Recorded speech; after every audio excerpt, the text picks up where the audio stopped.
নমস্কার, আপনি শুনছেন সাসপেন্স থ্রিলার প্ল্যাটফর্ম, আপনার গল্পের প্ল্যাটফর্ম। অনেকের অনুরোধে আমরা আবার নিয়ে চলে এসেছি বাপিদার নতুন গল্প। আজ আপনি শুনবেন স্নেহাশিস দাসের কলমে বাপিদার রহস্যময় অ্যাডভেঞ্চার গল্প আয়না রহস্য। আজকের গল্পের সূত্রধার ও গল্প পাঠে আমি লিও। তাহলে আর বেশি দেরি না করে চলুন এক্ষুনি শুনে নেওয়া যাক আজকের আমাদের বিশেষ পর্ব, স্নেহাশিস দাসের কলমে বাপিদার গল্পের থেকে দ্বিতীয় পর্ব, আয়না রহস্য।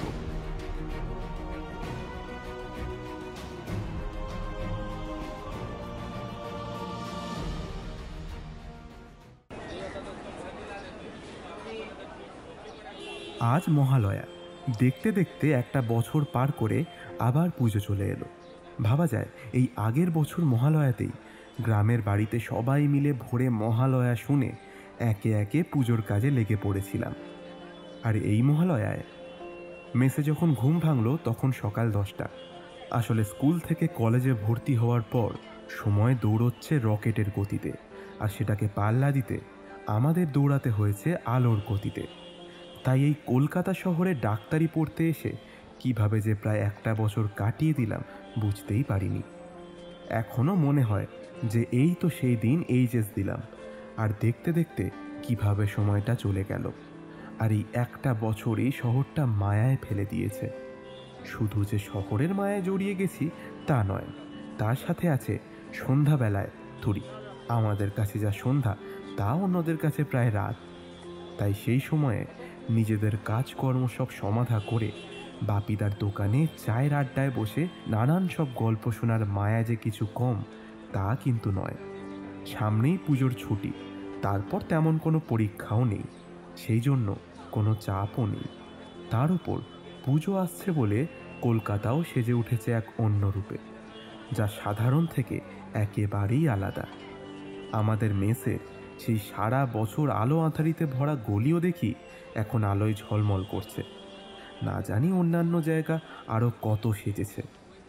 কলকাতাতে থেকে পুজো দেখব না তা তো হয় না। তাই সবাই মিলে ঠিক করলাম দুদিন আশেপাশের কটা ঠাকুর দেখে বাড়ি যাব। আর বাড়ি যাওয়ার আগে আমরা এই 3 মূর্তি ঠিক করলাম যে একবার বাপিদার সাথে দেখা করে নিই। দাদা ছিল বলেই এতদিন আমাদের এই অবসর সময়টা রহস্য রোমাঞ্চ দিয়ে বেশ ভালোই কেটেছে। এবার বাড়ি ফেরার আগে যদি একটা জম্পেশ গল্প পাওয়া যায় তাহলে ক্ষতি কি? হ্যাঁ, গল্প শুনে যখন গাড়ি ঘোড়ার আওয়াজে মুখরিত রাস্তায় এসে পা দিই তখন হয়তো গল্পের মধ্যে অনেক ঘটনাই অবিশ্বাস্য মনে হয়, কিন্তু ওই দোকানে বসে যখন আমরা সেসব গল্প শুনি তখন বিশ্বাস করতে বাধ্য হই। যাই হোক, সাময়িক বিনোদনের জন্য এর থেকে শ্রেয় জিনিস হয় না। তার উপর এই পুজো আসছে আসছে আমেজ মাখা আলো ঝলমলে পরিবেশে যখন দেখছি পথময় লোক এদিক সেদিক যাওয়া আসা করছে, আমাদেরও ওই মেসের ঘরে আর মন টিকল না। তাই দাদার দোকানে আড্ডা মারবো এই ভেবে 3 জনে বেরিয়ে পড়লাম। সান্ধ্য কলকাতার সদা কল্লোলিনী পথ প্রায় ফাঁকা। আসলে এমনিও সারা বছরই দেখে এসেছি বিকেলের পর এখানে লোকজন কম। তার উপর এখন পুজো আসছে, তাই এই পুজোর আমেজে বই কিনবে বাকে আর পড়তে বসবেই বাকে। এইসব নানান আপাত অপ্রাসঙ্গিক আলোচনা করতে করতে 3 জনে সেইখান দিয়ে হেঁটে হেঁটে যখন এসে পৌঁছালাম বাপিদার দোকানে, তখন বাপিদা আজকের মতো নিজের শেষ কাস্টমারকে অ্যাটেন্ড করছে। আমাদের আসতে দেখে ইশারায় বসতে বলে আবার কাস্টমারে মন দিল। আমরাও পাশের চায়ের দোকানে বসলাম। মিনিট 15 পরই দেখি একদিক থেকে চা আর একদিক থেকে সেন্টার অফ অ্যাট্রাকশন বাপিদা আসছে। এসেই তার স্বভাবসিদ্ধ ভঙ্গিতে আমাদের বলল, কি রে, 3 টিকরা দেখছি আজ আবার হাজির, কি মনে করে রে? তোদের তো খোঁজ খবর নেই দেখে ভাবলাম হয়তো দাদাকে ভুলে টুলে গেলি নাকি। বললাম, না না, ভুলতে যাব কেন? এই তো পরশু গাদাখানে অ্যাসাইনমেন্ট জমা দিয়ে কলেজে ছুটি পড়লো, বাড়ি যাব বলে জিনিসপত্র গুছালাম সবাই। তারপর আমার কথা থামিয়ে দিয়ে সৌরভ বলে উঠল, কি আবার মনে করে আসবো, সামনেই তো পুজোর ছুটি, তাই সবাই বাড়ি পালাচ্ছে। তার আগে অবশ্য কটা ঠাকুর দেখবো ভাবছি। তাই বাড়ি যাওয়ার আগে তোমার কাছে একটা ভালো গল্প শুনতে এসেছি। সৌরভের কথা শেষ হলে মৃদু হেসে দাদা বলল, বটে, তাহলে গল্প শুনবি যখন, তাহলে শোনাবো, নিশ্চয়ই শোনাবো।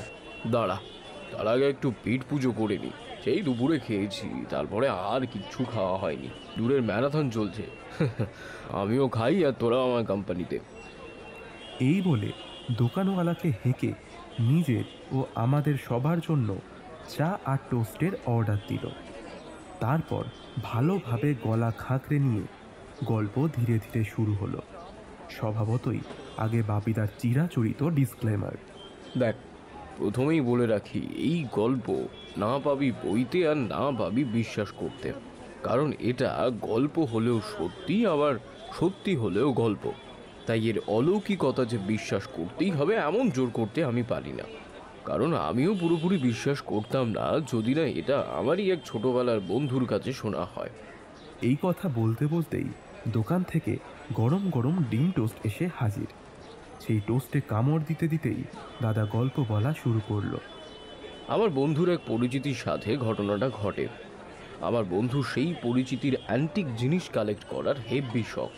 মানে শখ এই পর্যায়ে পৌঁছেছে যে জিনিস যদি জেনুইন হয় তাহলে অর্থের দিকে তিনি আবার তাকান না।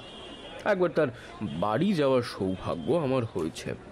তাতে যা অ্যান্টিক কালেকশন দেখে এসেছি তা সত্যি অবিস্মরণীয়। ইজিপ্টের পিরামিডের মধ্যে থাকা ফেরাওদের আসবাব বাসন থেকে পাল কিংবা সেন শাসনকালে ধাতু মূর্তি বা ভিক্টোরিয়া আমলের আসবাব থেকে মুদ্রা, মানে ছোটোখাটো মিউজিয়ামই ধরে নেয়। আর হবে নাই বা কেন?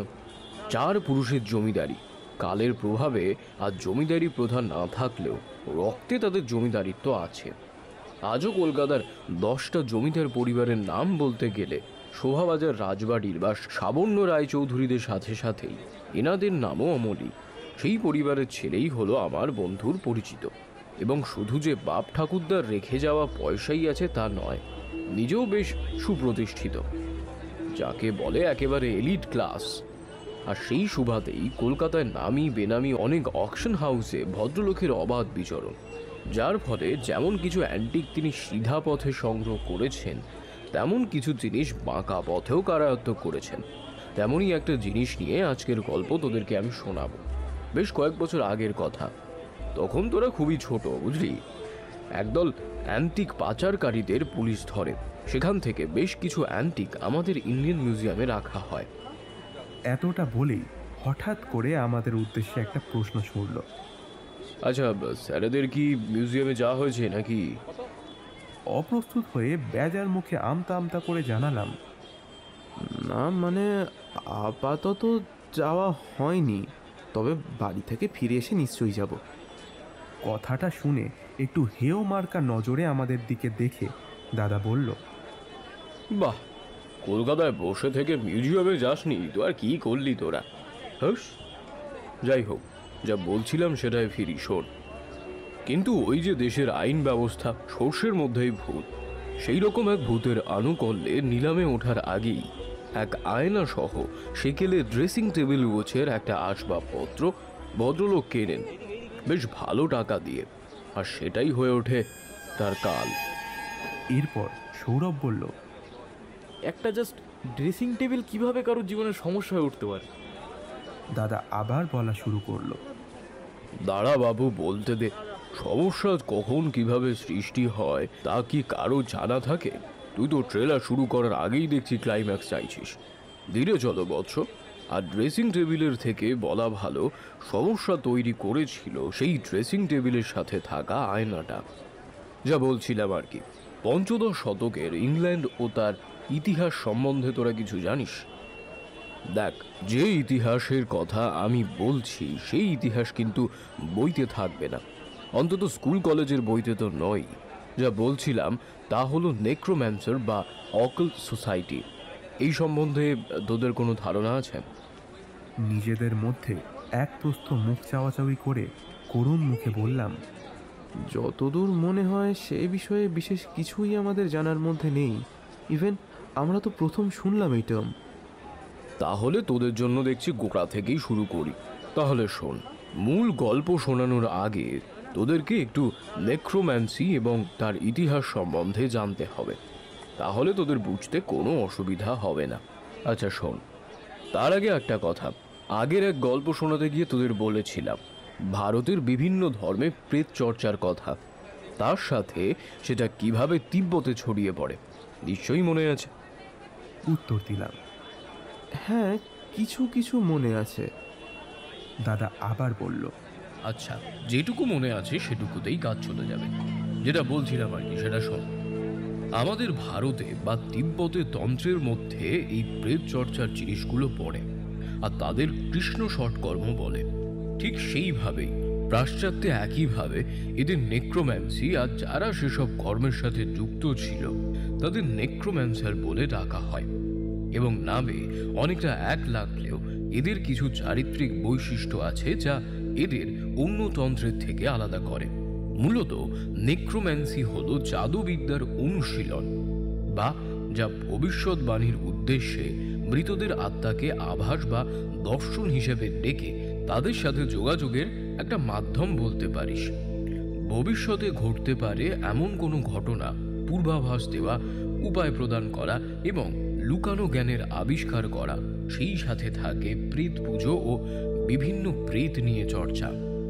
এছাড়াও এ বিষয়ে হালকা পড়াশুনো করে আমি যা জেনেছিলাম তা হলো এইরকম। প্রারম্ভিকভাবে নেক্রোম্যান্সি সম্পর্কিত ছিল খুব সম্ভবত সামানবাদ থেকে বিবর্তিত হয়েছিল, যা পূর্বপুরুষদের ভূতেদের মতো আত্মাদের আহ্বান করে। ধ্রুপদী নেক্রোম্যান্সাররা মৃতদের সম্বোধন করতেন হাই পিচ চিৎকার এবং ক্রম জোনিংয়ের মিশ্রণে, যা সামানদের ট্রান্সস্টেট বিড়বিড়ের সাথে কিন্তু তুলনীয়। প্রাচীন মিশর, ব্যাবিলনীয়, গ্রিস, রোম এবং চীনে এই চর্চার নথি প্রাচীনকাল জুড়ে নেক্রোম্যান্সি হিসেবে প্রচলিত। তার জিওগ্রাফিকায় একটা শব্দ আছে, তার নাম স্টাবো নেক্রোম্যান্সার, যা বোঝায় মৃতেদের দ্বারা যারা ভবিষ্যৎবাণী করে তাদেরকে। পারস্যের লোকেদের মধ্যে ভবিষ্যৎবাণীর অগ্রগণ্য অনুশীলনকারী হিসেবে এবং এটি ক্যালেডিয়ের জনপদের মধ্যেও বিশালভাবে প্রচলিত ছিল। মনে করা হতো বিশেষত হারমেসিস্টরা বা তারকা উপাসকরা এটি ব্যবহার করত, এবং ব্যাবিলনীয় নেক্রোম্যান্সারদের বলা হতো মানজাজু বা শায়তেব্বু, এবং তারা যে আত্মাকে উপস্থাপন করত তাকে বলা হতো ইথেমু। ঐতিহ্যবাহী চীনা লোক ধর্মে মৃত পূর্বপুরুষদের কাছ থেকে আশীর্বাদ চাওয়ার মধ্যেও কিন্তু নেক্রোম্যান্সি জড়িত। নেক্রোম্যান্সির প্রাচীনতম সাহিত্যিক বিবরণ হোমারের ওডিসিতে পাওয়া যায়। মনে কর, সার্সের নির্দেশনায় একজন শক্তিশালী জাদুকর ওডিসিয়াস পাতাল ভ্রমণ করেন, যাতে সার্স শেখানো মন্ত্র ব্যবহার করে মৃতদের আত্মাকে উপস্থাপন করে এবং সমুদ্র যাত্রা সম্পর্কে অন্তর্দৃষ্টি লাভ করে। সেইখানে তিনি বিশেষ করে টায়ারেসিয়াসের ছায়াকে আহ্বান ও প্রশ্ন করতে চান। যাই হোক, তিনি অন্যদের সাহায্য ছাড়া দ্রষ্টার আত্মাকে ডেকে আনতে কিন্তু অক্ষম। এটি ওডিসির অনুচ্ছেদেই লেখা আছে। নেক্রোম্যান্টিক আচার অনুষ্ঠানের অনেক বর্ণনামূলক উল্লেখ কিন্তু রয়েছে। নিশাচর সময়ে আগুন সহ একটি গর্তের চারপাশে আচার অনুষ্ঠান করতে হবে এবং ওডিসিয়াসকে একটি নির্দিষ্ট রেসিপি অনুসরণ করতে হবে, যার মধ্যে রয়েছে বলিদানকারী পশুদের রক্ত, ভূতদের পান করার জন্য একটি লিবেশন তৈরি। তিনি পাতালের ভূত এবং দেবতা উভয়ের কাছে প্রার্থনা করেন। আর এই ধরনের অভ্যাসগুলো কিন্তু অনেক দূর অবধি পরিবর্তিত, যার সাথে জগতের কোনো সম্পর্ক নেই। সাধারণত নেক্রোম্যান্সির সাথে যুক্ত আচার অনুষ্ঠানগুলো বেশ বিস্তৃত হতে পারে, যার মধ্যে জাদুবৃত্ত, ছড়ি, তাবিজ এবং মন্ত্র জড়িত অনেক কিছুই থাকতে পারে।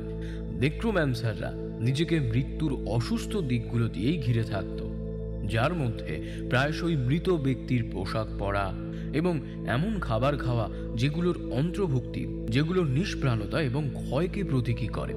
যেমন ধর, খামিরবিহীন কালো রুটি এবং আঙুরের রস। এই যে অনুষ্ঠানের কথা বললাম, এই অনুষ্ঠানগুলো কিন্তু ঘন্টা, দিন বা এমনকি সপ্তাহ ধরেও চলতে পারে, যা শেষ পর্যন্ত আত্মাদের ডেকে আনতে পারে। প্রায়শই একটা নির্দিষ্ট জায়গায় তারা গিয়ে এই সমস্ত আচার অনুষ্ঠানগুলো পালন করে। অন্যান্য বিষাদময় স্থান যা নেক্রোম্যান্সারদের নির্দিষ্ট নির্দেশিকাগুলির জন্য উপযুক্ত এমন কিছু জায়গা তারা এড়িয়ে চলত। আরও একটা কথা, এই যে আচার অনুষ্ঠান এবং মৃতদেহদের আহ্বান করার যে প্রক্রিয়া, এর একটা সময়সীমা নির্ধারিত ছিল। সাধারণত মৃতদেহের মৃত্যুর পর 12 মাসের মধ্যে এটি করতে হতো। একবার এই সময়কাল অতিবাহিত হলে নেক্রোম্যান্সাররা পরবর্তীকালে মৃতদেহের ভুতুড়ে আত্মাকে জাগিয়ে তুলতে পারত। যদিও কিছু সংস্কৃতি মৃতদের জ্ঞানকে সীমাহীন বলে মনে করত, প্রাচীন গ্রিক এবং রোমানরা বিশ্বাস করত যে স্বতন্ত্র ছায়াগুলো শুধুমাত্র কিছু জিনিস জানত এমন নয়, তাদের পরামর্শের আপাত মূল্য হয়তো তারা জীবনে জানত বা মৃত্যুর পরে অর্জিত জ্ঞানের উপর ভিত্তি করে তৈরি হতো। ওভিড আন্ডারওয়ার্ল্ডের একটি মার্কেট প্লেসের তার রূপান্তর গ্রন্থে লিখেছেন, যেখানে মৃত ব্যক্তিরা সংবাদ এবং গসিপ বিনিময়ের জন্য একত্রিত হয়। দাদা কথা বলতে বলতেই সৌরভ বিস্ময়ের সাথে বলে উঠল, একটু পড়াশোনা করেই এত খবর বার করেছো। ফুল ফ্লেজে পড়াশোনা করলে তো পুরো একটা রিসার্চ পেপার লিখে নিতে। মুচকি হেসে দাদা বলে উঠল, তা তুই কিন্তু মন্দ বলিসনি। যাই হোক, মূল কথায় ফিরি। এই নেক্রোম্যান্সি অন্যান্য দেশের মতো ইংল্যান্ডেও ছড়িয়ে পড়ে। 10 শতকের দিকে এই নেক্রোম্যান্সি ইংল্যান্ডের মধ্যে এক বিশাল জায়গা করে নেয়, যেখানে অনেক লোকই চর্চার কথা অমান্য করে তাদের পবিত্র বাইবেলের সম্পূর্ণ বিরোধী কিছু প্রথা গোপনে অনুশীলন করতে পারে, যা দিয়ে তারা কেবল অলৌকিক কিছু ক্ষমতাই পেয়েছে তা নয়, বরং অনেকেই ভবিষ্যৎ দ্রষ্টা হয়ে উঠেছিলেন। এবং সেই খবর ছড়াতেই এই নিয়ে চর্চা উত্তর বাড়তেই থাকে। সমস্ত নেক্রোম্যান্সাররা নিজেদের মধ্যে কিছু সংগঠন তৈরি করে, যেমন ধর occult society, crocodile society, black dragon society ইত্যাদি নামে সেগুলো খ্যাত হয়। এবং একটা সময় এমন অবস্থা এসে দাঁড়ায় যে চার্চ থেকে ফরমান জারি করে এই সমস্ত অনুশীলন পদ্ধতিকে নির্দিষ্ট করা হয় এবং এগুলো পালনের উপর মৃত্যুদণ্ডের সাজাও পর্যন্ত আরোপিত করা হয়। কিন্তু মানুষের এক আদিম প্রবৃত্তি হলো যে জিনিসে না করা হয় সেই নিয়েই মাথা ঘামানো। তাই ফরমান জারি করে একে কেবল নিয়ন্ত্রণই করা গেল, কিন্তু সম্পূর্ণরূপে বন্ধ করা গেল না। আর এই সময় ইংল্যান্ডের বুকে আসলো নেক্রোম্যান্সির অন্যতম সেরা নেক্রোম্যান্সার ব্রয়াল মিস্টার বি ব্রুক। আর এনাকে নিয়েই আমাদের গল্পের প্রেক্ষাপট। এরপর যা যা শুনবি সেটা হলো সেই আয়না সহ ড্রেসিং টেবিলের মধ্যে একটি চোরা খোপের মধ্যে লিখে রাখা ছিল বলেই আসবাবটির পুরাতন মালিক বলেছেন। এবার শোন, সেই মিস্টার বি ব্রুক ছিলেন ইংল্যান্ডের নাম করা পুরোহিত, জ্যোতিষবিদ, সব মিলিয়ে একজন বড় মাপের মানুষ। সেই সূত্রে রাজ পরিবারের সাথেও ছিল তার খুব নিবিড় ঘনিষ্ঠতা। কিন্তু এছাড়াও তার গোপন একটি পরিচয় ছিল, যা ছিল তার সব পরিচয়ের ঊর্ধ্বে, যা হয়তো ইতিহাসের পাতায় হারিয়ে গেছে।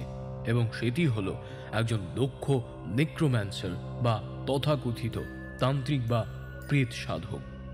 তারই এক যোগ্য উত্তরসূরি ছিলেন তারই ছাত্র অ্যাডাম। সে তার গুরুর থেকে রপ্ত করে নিয়েছিল সমস্ত ক্রিয়া প্রক্রিয়া। এবং বি ব্রুকের জীবনীতে এই অ্যাডামের ভূমিকা খুবই গুরুত্বপূর্ণ। 1440 সালে এই তান্ত্রিকের জীবনে নেমে আসে এক প্রবল বিপর্যয়, যখন তাদেরই দলের এক পুরোহিত সবার থেকে এড়িয়ে রাজা হেনরি সিক্সের কোষ্ঠী তৈরি করে, যার মধ্যে দেখা যায় যে আগামী 2 বছরের মধ্যে রাজার মৃত্যু যোগ আছে, যা কোনোভাবে রাজার কাছে পৌঁছে যায়। এর ফলে রাজা তাদের বিরুদ্ধে রাজহত্যার চক্রান্ত করার জন্যে তাকে মৃত্যুদণ্ডের শাস্তি শোনায়। মৃত্যুকালের স্বীকারোক্তিতে সে নিজের তন্ত্র সাধনা ও প্রেত উপাসনার কথা অকপটে স্বীকার করে। যদিও তার সমগ্র জীবনে করা তন্ত্র প্রয়োগগুলির তুলনায় তার স্বীকারোক্তি প্রায় নগণ্য বললেই চলে, কিন্তু তখনকার দিনে প্রেত বা তন্ত্র চর্চা করার মানেই ছিল চার্চের বিরুদ্ধাচারণ করা, যার একমাত্র শাস্তি ছিল অবধারিত মৃত্যু, যার জন্যে তাকে সব থেকে নৃশংসতম মৃত্যু গ্রহণ করতে হয়। তাকে প্রথমে ঘোড়ার সাথে বেঁধে টেনে হিচড়ে সারা শহর ঘোরানো হয়। তারপর তার শরীরকে 4 খণ্ড করে শহরের চারিদিকে ফেলে দেওয়া হয়। যখন এত কিছু ঘটে যায় তখন অ্যাডাম শহরে ছিল না। ঘটনার কিছুদিন পর অ্যাডাম যখন শহরে ফিরে এলো, তখন সবকিছু জেনে অ্যাডাম অবাক নয়, সঙ্গে হতাশও হলো। সঙ্গে সঙ্গেই সে প্রতিশোধ নেওয়ার কথা স্থিরও করল। কিন্তু সেই কাজ শুধু তার দ্বারা সংগঠিত হবার নয়। তাই প্রথমে সে স্থির করল যে সে আগে তার গুরু বি ব্রুকের আত্মাকে জাগিয়ে তুলবে। যেমন ভাবা তেমন কাজ। প্রায় 4 দিনের প্রচেষ্টায় সে শহরের 4 দিক থেকে কাঠের বাক্সের মধ্যে সংগ্রহ করে নিয়ে আসলো পচা অর্ধগলিত সেই 3 টুকরো দেহ। শুধু পেল না তার মাথাটা। এরপর ধীরে ধীরে রাত নামল। শহরের সব লোক যখন ঘুমে আচ্ছন্ন, সারা শহরে যখন নিস্তব্ধ অন্ধকার বিরাজ করছে, ঠিক তখনই শহরের বাইরের জঙ্গলে এক কুঠিরে অ্যাডাম শুরু করল তার গুরুকে পুনর্জীবিত করার তন্ত্র প্রক্রিয়া। অন্ধকারাচ্ছন্ন সেই কুটির মোমবাতির নিভু নিভু আলোয় আলোকিত হয়ে আছে সমগ্র কুটিরটা। সেই মায়াবী পরিবেশে চলছে কালের বিপরীতে গিয়ে এক গভীর তন্ত্র প্রক্রিয়া। সেই প্রক্রিয়া চলতে চলতে প্রায় মধ্যরাত এসে উপস্থিত।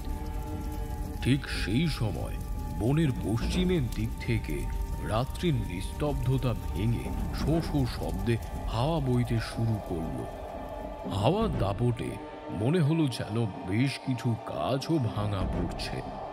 এরপর অ্যাডাম বুঝল সেই মৃদু আলোকিত কুঠিরের একপাশে একটু একটু করে অন্ধকার যেন জমতে শুরু করেছে। খানিক পরে সে দেখল জমতে থাকা অন্ধকার এখন পূর্ণ অবয়ব ধারণ করতে শুরু করলো। অদ্ভুত সে অবয়ব, লম্বা পুরুষালী পেশিবহুল দেহ, তার উপর একটি রাম ছাগলের মাথা, পেছনে লম্বা একখানা লেজ বার হওয়ায় বাড়ি মারছে বারবার। তার সাথে যেন ত্রিভুবন বিস্ফারিত করে বেরিয়ে আসছে ঘন ঘন হুঙ্কার। প্রবল আক্রোশে সে চেষ্টা করছে অ্যাডামের ক্রিয়া যেন কোনোভাবেই সফল না হয়, কিন্তু মন্ত্রশক্তির জন্যে সে অ্যাডামকে আটকাতেও পারছে না। এমতো অবস্থায় ক্রমে ক্রমে তার আক্রোশ যেন আরো বেড়ে যাচ্ছে। অ্যাডাম স্পষ্টতই বুঝতে পেরে গেল একা এই শয়তানের সাথে লড়াই করে তার গুরুর আত্মাকে সে ফেরাতে পারবে না। তাই কোনো ক্রমে আসনে বসেই রাত কাটালো। সকাল হতেই সে বেরিয়ে পড়ল তার সেরা কিছু ছাত্রদের খুঁজে আনতে। রাতের এক প্রকার বুদ্ধিটা তাকে যেন ছেঁকে ফেলেছিল, তাই সকাল হতেই সে বেরিয়ে পড়েছে। হাতে সময় খুবই কম। তার গ্রুপ বি ব্রুকের মৃত শরীরের বিভিন্ন অংশে তখন পচন ধরতে শুরু করেছে। শরীর সম্পূর্ণ নষ্ট হওয়ার আগেই তার কাঙ্ক্ষিত লক্ষ্যে তাকে পৌঁছাতে হবে, কারণ আত্মাকে আহ্বান জানানোর পর সে খুঁজবে একটা দেহ। তাই সেই মৃত শরীরকেই লাগবে, না হলে সব শেষ হয়ে যাবে। এইসব ভাবতে ভাবতেই অ্যাডাম তার শিষ্যদের জোগাড় করে নিয়েছে একে একে। জঙ্গলের বাইরের নদীর তীরে অ্যাডাম তার 4 শিষ্যদের নিয়ে এসে উপস্থিত হলো। বিকেলের অস্তমিত সূর্য যখন নিজের শেষ আভাটুকু ছড়িয়ে লুকিয়ে পড়ছে, তখন অ্যাডাম তার শিষ্যদের বুঝিয়ে দিচ্ছিল আজ রাতে তারা কোন কোন ভয়াবহ দৃশ্যের সম্মুখীন হতে পারে।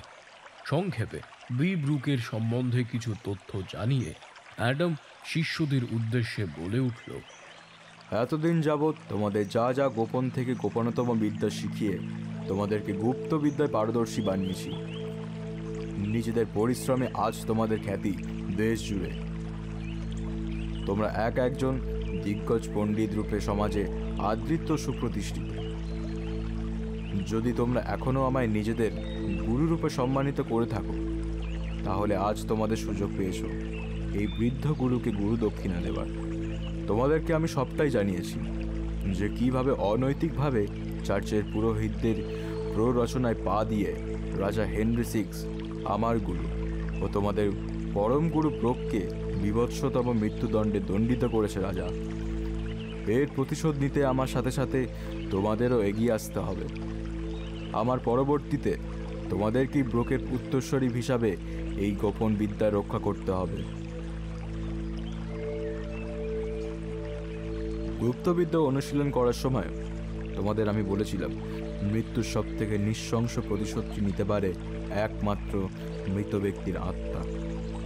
আর সেই আত্মাকে যদি শয়তানের শক্তিতে বলিয়ান করে দেওয়া যায়, তাহলে সেই প্রতিশোধ হয়ে উঠবে আরও কয়েক গুণ নৃশংসতম। সেই রকমভাবেই আমি গতকাল রাতে ব্রোকের আত্মাকে আহ্বান জানিয়েছিলাম, কিন্তু মৃত্যুর আগে সে তার আত্মাকে শয়তানের কাছে সম্পন্ন করে দিয়েছে। তাই আমি প্রথমবার বিফল হয়েছি, আর আমার কাছে একটি সুযোগ আছে। এই সুযোগ হাতছাড়া হলে আমার প্রতিশোধ নেওয়ার ইচ্ছা তো অপূর্ণ থেকেই যাবে, সেই সাথে আমার প্রাণ সংশয় হবে। তাই আজ তোমাদের আমি দ্বারস্থ হয়েছি।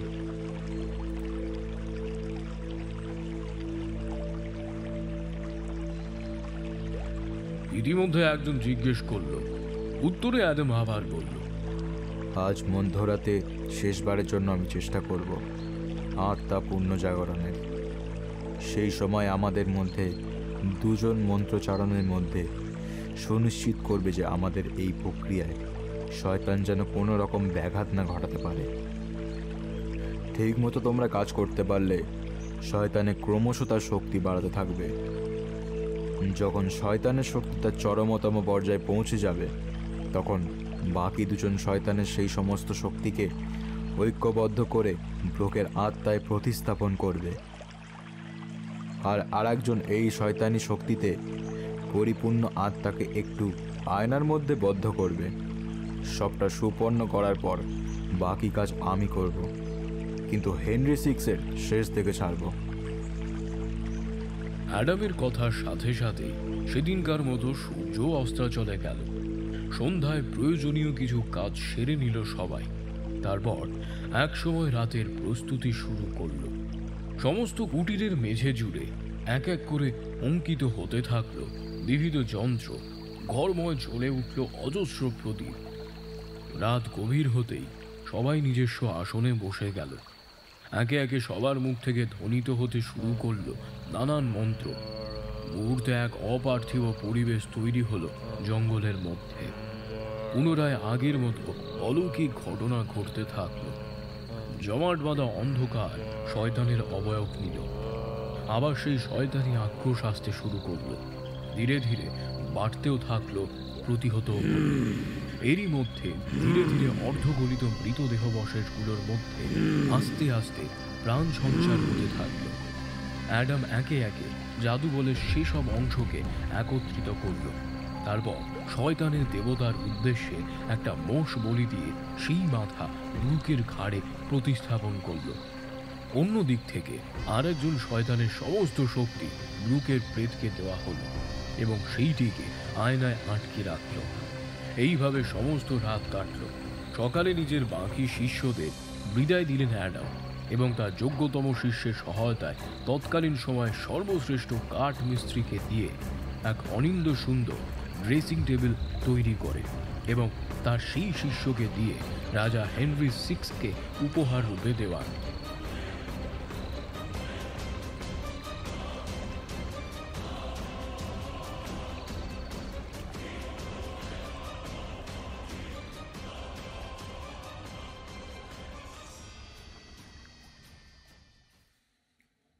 এখানেই দাদাকে আমি একটা প্রশ্ন করি। রাজাকে উপহার দিল আর নিয়ে নিল? না মানে যে কারোর উপহার কেনই বা নেবে? তাতে তো কোনো অভিসন্ধি থাকতে পারে। দাদা স্মিত হেসে জবাব দিল, গুড কোশ্চেন বৎস। দেখ, আমি যেমন গল্পের মধ্যেই বললাম, নেক্রোম্যান্সাররা তাদের পরিচয় গোপন রাখত এবং বাইরের লোককে দেখানোর জন্যে অন্য নানা ধরনের পেশায় নিয়োজিত থাকত। ঠিক সেই রকম অ্যাডামের শিষ্যরা পণ্ডিত ও বিদ্বান বলে তাদের সমাজে খ্যাতি ছিল প্রচুর। আর এই ব্যক্তিটিও সম্ভবত সভা পণ্ডিত বা অন্য কোনো রাজপদের পদাধিকারী ছিলেন। সেহেতু রাজা উপহার স্বীকার করেছেন। যদিও এটা আমার একান্ত ব্যক্তিগত মত। যাই হোক, যেখানে ছিলাম সেখানে আসি। এরপরে ব্রুকের প্রেত নিজের হত্যাকারীকে ক্রমশ নিজের সামনে দেখতে পেয়ে তার প্রতিশোধ স্পৃহা ক্রমে ক্রমে বেড়ে উঠতে লাগলো এবং ধীরে ধীরে সেটি যখন চরম অবস্থায় পৌঁছালো, সেই দিনই হলো হেনরি সিক্সের শেষ দিন। কারণ তারপর তার শোয়ার ঘরে হেনরি সিক্সের রক্তাক্ত একটা লাশ উদ্ধার হলো।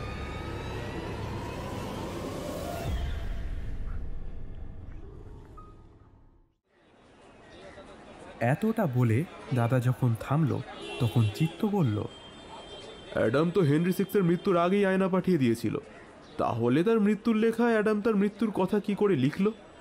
একটু থেমে দাদা বলল, বাহ, দারুণ অবজারভেশন চিত্ত। না, মৃত্যুর কথা ওই লেখায় ছিল না। এটা আমি জেনেছিলাম হেনরি সিক্সের লেখা একটা বই থেকে, যেখানে লেখা ছিল হঠাৎ করে কোনো এক অজানা কারণে হেনরি সিক্সের মানসিক বিকার দেখা যায় এবং তার কিছুদিন পর অনেক ডাকাডাকি করেও তার কোনো সাড়া না পাওয়ায় ঘরের দরজা ভেঙে তাকে মৃত অবস্থায় পাওয়া যায়। আপাত দৃষ্টিতে ব্রুক ও অ্যাডামের চিরকাঙ্ক্ষিত প্রতিশোধ নেওয়া শেষ হলেও সেই আয়নায় তার প্রেত আটক হয়েই রয়ে গেল এবং প্রতি 100 বছর পর পর সেই প্রেত বেরিয়ে এসে একটা একটা করে মানুষকে বলি হিসেবে গ্রহণ করে।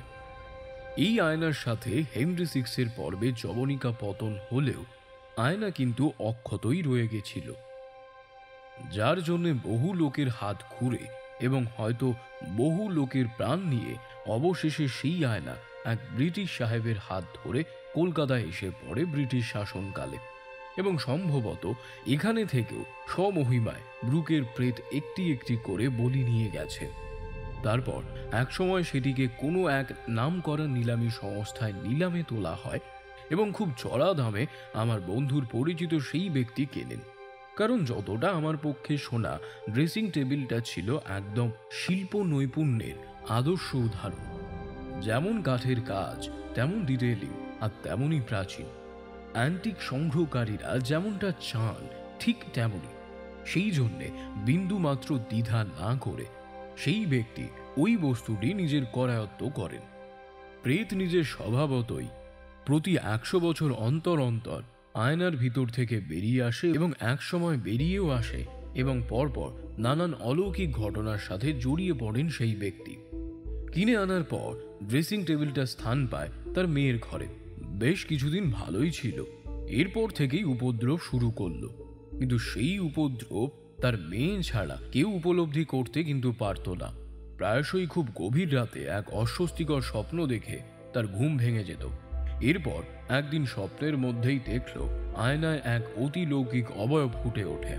তারপরই সে সেই অবয়বের সাথে সাথেই কিছু অস্ফুট কথাও উচ্চারণ করে। তারপর থেকেই উপদ্রবের ঘনঘটা যেন বাড়তেই থাকলো। তারপরই সে দেখত চারিদিক বন্ধ একটা ঘর, ঘরের চারিদিকে ছড়িয়ে রয়েছে চাপ চাপ অন্ধকার, এতটাই অন্ধকার যে সেখানে নিজেকেই দেখা যায় না। সেই জানলা দরজা বিহীন ঘরের ভেতরে শোনা যাচ্ছে একটা চাপা গোঙানি। সেই গোঙানি আস্তে আস্তে বাড়তে বাড়তে তার ঘুম ভাঙিয়ে দিল। পরপর কয়েকদিন এইভাবেই স্বপ্ন দেখে ঘুম ভেঙে যেত।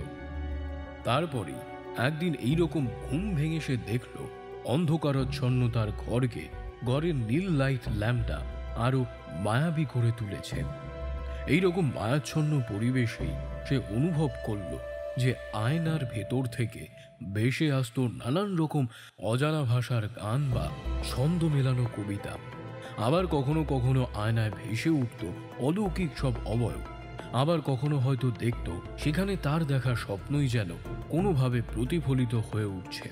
কিন্তু আয়না যেখানে রাখা হতো সেখানে মেয়ের অবয়ব ছাড়া অন্য কোনো অবয়ব ফুটে ওঠা চলে না, কারণ সেটি রাখাই হয়েছিল একেবারে তার বিছানার সামনে।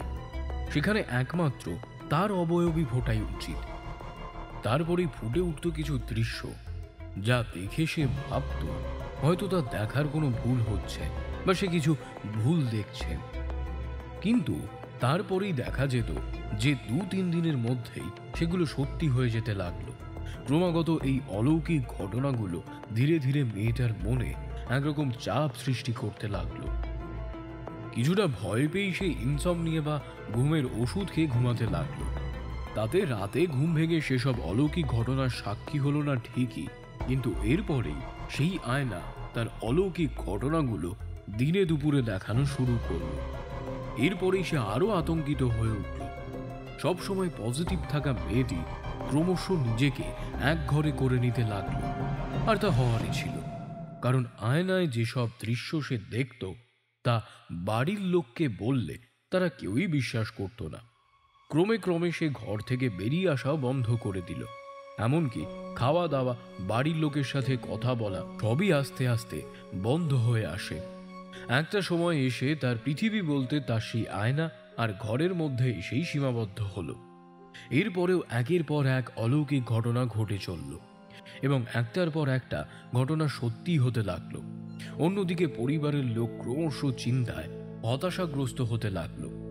ক্রমশ মেয়েটার শারীরিক অবস্থা সংকটাপন্ন হতে লাগলো।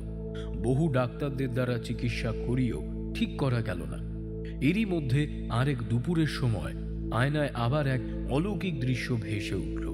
সে দেখল তার স্বপ্নের দেখা সেই বদ্ধ ঘরের মধ্যে অন্ধকারের মধ্যে ধীরে ধীরে ফুটে উঠছে কিছু কিছু মেয়ের অবয়ব। ধীরে ধীরে সেই অবয়বগুলো স্পষ্ট হলো। তারপর আস্তে আস্তে সংখ্যাগুলো বাড়তে শুরু করলো। এর পরপরই তাদের মধ্যে ফুটে উঠল একটা শয়তানের মূর্তি। ধীরে ধীরে সেই শয়তান একে একে সবকটি মেয়েকে বীভৎসভাবে হত্যা করা শুরু করলো। রক্তে ভেসে গেল ঘরের মেঝে। ঘরের এদিকে ওদিকে ছড়িয়ে পড়ল ছিঁড়ে নেওয়া মুন্ড ও মুন্ডহীন শরীর। সেটি দেখার পর নিজের স্নায়ুতন্ত্রের উপর আর চাপ নিতে পারল না সে। সেই অবস্থায় সেই দৃশ্য দেখে সে চিৎকার করে উঠল, বাঁচাও, ওদের বাঁচাও, সবাইকে মেরে ফেলবে, সেই শয়তানটা সবাইকে মেরে ফেলবে। এই বলতে বলতে মেয়েটি সংজ্ঞা হারালো। হঠাৎ এরকম চিৎকার শুনে সবাই দৌড়ে এলো তার ঘরে। তাকে অজ্ঞান দেখে সবাই তার জ্ঞান ফেরালো। জ্ঞান ফিরে ঘোরের মধ্যেও সে আগের মতোই চিল্লাতে লাগলো। ভীত ও সন্ত্রস্ত গলায় সে সবাইকে জানালো যে শয়তান নাকি সব মেয়েদের তুলে নিয়ে গেছে এবং এক এক করে সেই শয়তান নাকি সব মেয়েকে মেরে ফেলবে। সে অবিরত বলতে লাগলো। হঠাৎ কলকাতা ও তৎসংলগ্ন এলাকা থেকে নাকি মেয়ে হারিয়ে যাওয়া শুরু করবে বলে সে জানায় এবং যথারীতি বাড়ির কেউই সে কথায় বিশ্বাস করে না। তারা ভাবতে থাকে তাদের মেয়ে বুঝি মানসিক বিকারগ্রস্ত হয়ে পড়েছেন। কিন্তু তারপরই অবাক হওয়ার ঘটনা ঘটে। ঘটনাটা বলার দুদিনের মধ্যেই খবরের কাগজ সহ বেশ কিছু চ্যানেলেও দেখানো হয় যে কোনো এক অজ্ঞাত কারণে বিভিন্ন জায়গা থেকে অনেক মেয়েদের খুঁজে পাওয়া যাচ্ছে না। তারপরই আসে পাশের লোকাল থানা থেকে একটা খবর। জানা যায় মাত্র 2 দিনে আশেপাশের থানায় সব মিলিয়ে প্রায় 100খানেকেরও বেশি মিসিং ডায়েরি রেজিস্টার করা হয়েছে। খবরের সত্যতা যাচাই করতে আমার বন্ধু ও সেই পরিচিত ব্যক্তি গিয়ে অনেক হারিয়ে যাওয়া মেয়েদের বাড়ির থেকে খবর নেয় এবং খবরগুলোর সত্যতা যাচাই করেও আসেন। কিছু কিছু জায়গা থেকে জানা যায় যে মেয়েরা এমনভাবে উধাও হয়ে গেছে যে মনেই হবে না হয়তো কেউ তাকে জোর করে তুলে নিয়ে গেছে। যা পড়নাই একেবারে তাজ্জব ব্যাপার। এতটা বলেই আমি প্রশ্ন করলাম, প্রেতকে জাগিয়েছিল প্রতিশোধ নিতে, তাতে প্রতিশোধ নেওয়ার পর 100 বছর পর পরও তো সে জেগে উঠত, কিন্তু এই মেয়েদের হারিয়ে যাওয়া কেন? প্রশ্নের উত্তরে দাদা বলল, দেখো, যদি তুই একদম হেনরি সিক্সের সময় থেকে ঘটনাগুলো ভালোভাবে লক্ষ্য করিস তাহলে প্রথম থেকেই প্রেত ওই আয়নায় ভবিষ্যৎ ঘটতে পারে বা ঘটবে এমন কিছু ঘটনা দেখিয়ে আগে সেই ব্যক্তিটির বিশ্বাস অর্জন করতে থাকে। তারপর একদিন আয়নায় নিজের মৃত্যুর ঘটনা দেখে ভয় পেয়ে গেলে আস্তে আস্তে প্রেত ব্রুক তাকে শেষ করে দেয়। এই ক্ষেত্রেও তাই হয়েছে। একে একে মেয়েটিকে একাধিক ভবিষ্যতের ঘটনা দেখিয়ে ধীরে ধীরে ওকে নিজের উপর বিশ্বাসী করে তুলেছিল প্রেতটি এবং ওর বিশ্বাসকে পাকাপোক্ত করতেই এই ঘটনা প্রেত নিজেই ঘটায়। কারণ যেমনটা বললাম, এমন অনেক জায়গা থেকে মেয়েদেরকে তুলে নিয়ে যাওয়া হয়েছে সেখানে কোনো ছাপ অবধি নেই। এমনকি দরজা যেমন ভেতর দিয়ে আটকানো ছিল তেমনই আটকানো রয়ে গেছে। ভাব একবার কিরকম আশ্চর্যজনক ঘটনা।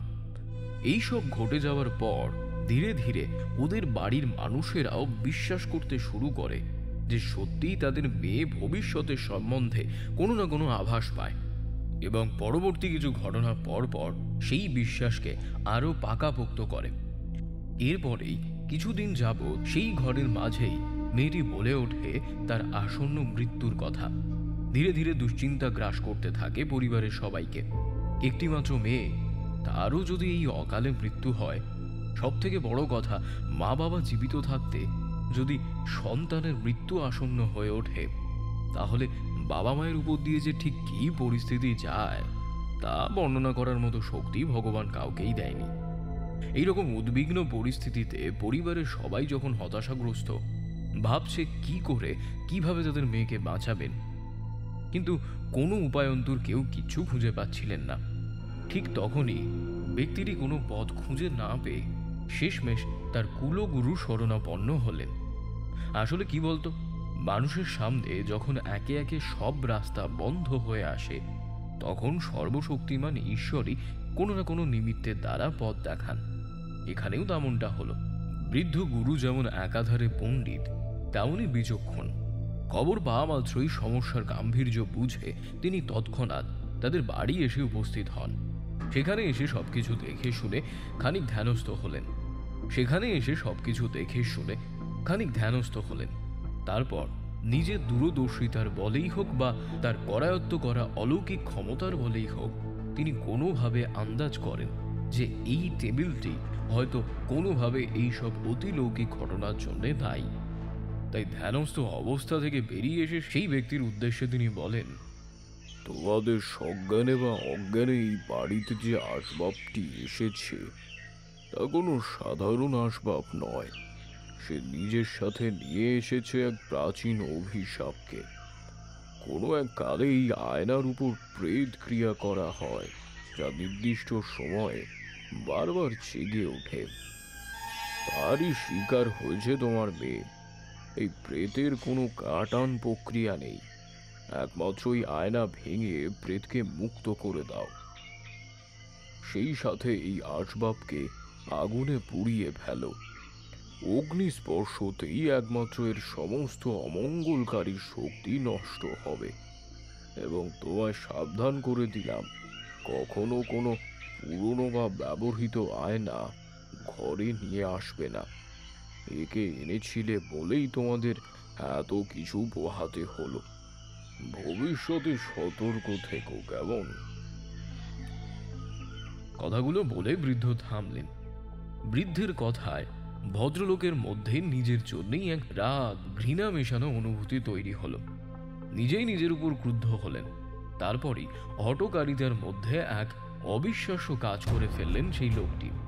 তীব্র রাগে হতাশায় সেই ড্রেসিং টেবিলকে নামিয়ে আনেন মেয়ের ঘর থেকে। হাতের সামনে থাকা একটা ফুলদানি ছুঁড়ে মারে ওই ড্রেসিং টেবিলের দিকে। তারপরে সেই ফুলদানি আয়নায় গিয়ে লাগে এবং টুকরো টুকরো হয়ে মেঝেতে ছড়িয়ে পড়ে।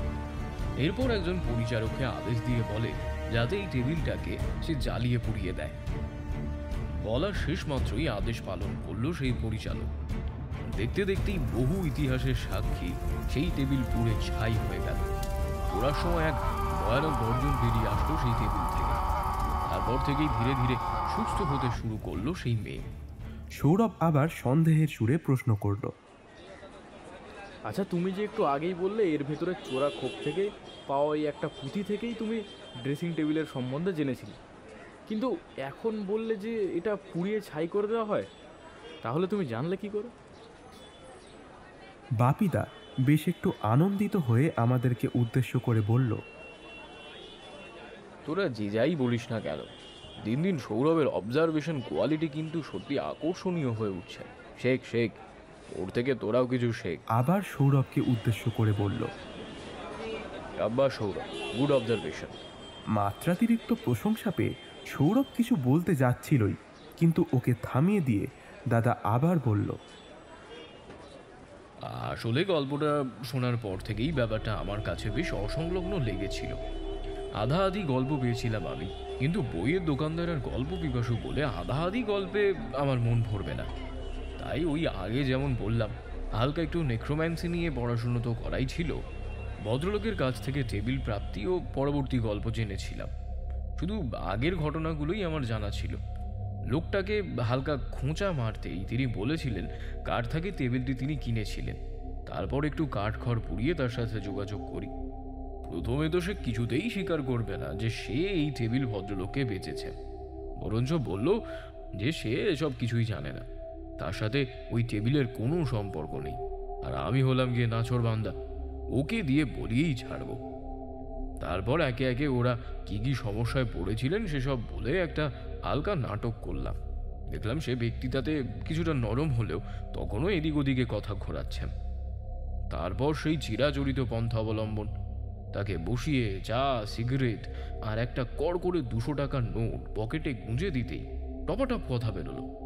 তারপর আমাকে সেখানেই বসিয়ে রেখে সে কোথাও একটা গেল। সেখান থেকে খানিক পরে ঘুরে এসে আমার হাতে সেই কাগজের পুটুলি দিয়ে বলল, বাবু এটি এই টেবিলের মধ্যেই ছিল, ভেবেছিলাম এটা বেচেও আলাদা করে পয়সা করব, তাই সরিয়ে রেখেছিলাম। দেখুন যদি এতে আপনার সুবিধা হয়। তবে হ্যাঁ, পুলিশকে এসব বলবেন না। যদি কোনো সাহায্য লাগে অবশ্যই করব, কিন্তু না আপনি আমায় চেনেন না আমি আপনাকে। কখনো কোনো দরকার হলেই চায়ের দোকানে এসেই বসবেন, আমি ঠিক আপনার সাথে যোগাযোগ করে নেব। কেমন? চলি। কথা শেষ করে সে হনন করে হেঁটে ভিড়ের মধ্যে দিয়ে হেঁটে হাওয়া হয়ে গেল। দাদা কিছুটা থামতেই আমি বললাম, ওই তো, তারপর তুমি সেটা পড়ে বাকিটা বুঝে নিলে। দাদা আবার বলল, জিনিসটা তুই ভুল বলিসনি, কিন্তু যতটা সহজে বললি ততটাও কিন্তু সহজ হয়নি। কারণ সে কাগজটা তো আর বাংলা হিন্দিতে লেখা থাকবে না, প্রাচ্যের মধ্যযুগীয় ভাষা। তাই সেটাকে ডিকোড করতে কিছু জ্ঞানী গুণী লোকজনের সাথেও আলোচনা করতে হয়েছে। তারপর সব কিছুকে একটু ক্রোনোলজিক্যালি সাজাতে হয়েছে। তাতেই যে শুনলি তা এই আর কি। সৌরভ আবার কিছু একটা বলবে বলে উসখুস করছিল। ওর ওই রকম অস্বস্তিকর অবস্থা দেখে দাদা আবার বলল, সৌরভ, আর ওরম দোলাচলে থাকিস না বাবা, যা প্রশ্ন করবি করে ফেল। জানি তোকে এখনো গল্প পুরোপুরি আমি বিশ্বাস করাতে পারিনি। সৌরভ বলল, না ব্যাপারটা তেমন নয়, তবে আসলে একটা জায়গা খচখচ করছে। তুমি যখন বলবে বলেই ফেলো।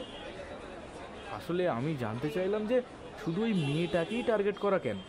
চাইলে তো প্রেত অন্য যে কাউকেও টার্গেট করতে পারত। দাদা সৌরভের প্রশ্নে আবার বলা শুরু করলো, দেখ, প্রেত কাকে টার্গেট করবেই সেটা একান্তই প্রেতের ব্যক্তিগত। তবে কিছু কিছু জিনিস নির্ভর করে, যেমন ধর যাদের জন্ম রাশি, গণ, নক্ষত্র হালকা বা বলা ভালো খুব একটা স্ট্রং নয়, তারা তাড়াতাড়ি কিন্তু প্রেতের প্রকোপে পড়ে। তবে এক্ষেত্রে আমার যতদূর মনে হয় ওই স্বপ্নে প্রেত তাকে যে মন্ত্র উচ্চারণ করিয়েছিল সেই মন্ত্রর দ্বারাই হয়তো প্রেত তার উপর প্রভাব বিস্তার করে। মজা করে আমি বললাম, যা বললে তুমি, তাকে একটা গল্পের মতো করে লেখাই যায়, ঠিক কি না বল? একটু হেসে দাদা বলল, তা হয়তো কেউ কোনোদিন লিখবে। এইভাবেই এক আদিম অভিশাপ আর ইতিহাস ভরা আয়নার গল্প শেষ হলো। রাত বাড়ছে দেখে দাদাও তার বাড়ির পথ ধরল। আমরাও মেসের পথে পা বাড়ালাম। কাল থেকে আবার কলকাতার ঠাকুর দেখতে বেড়াতে হবে যে।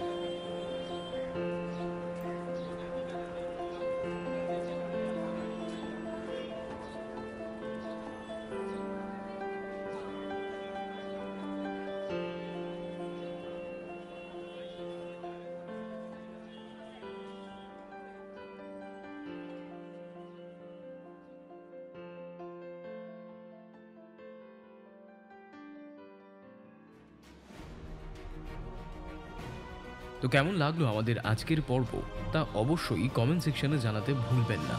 আর ভালো লাগলে অবশ্যই চ্যানেলটিকে সাবস্ক্রাইব করে পাশের বেল নোটিফিকেশনটি অল করে রাখুন, যাতে সমস্ত গল্পের আপডেট সবার আগে আপনি পেতে পারেন। খুব শীঘ্রই আমাদের খুব পরিচিত এবং আমাদের বিখ্যাত চরিত্র দামিনী ফিরছে। তাই যারা যারা এখনও সাবস্ক্রাইব করেননি তারা প্লিজ সাবস্ক্রাইব করে পাশের বেল নোটিফিকেশনটি অল করে দিন। শুভরাত্রি, ভালো থাকবেন।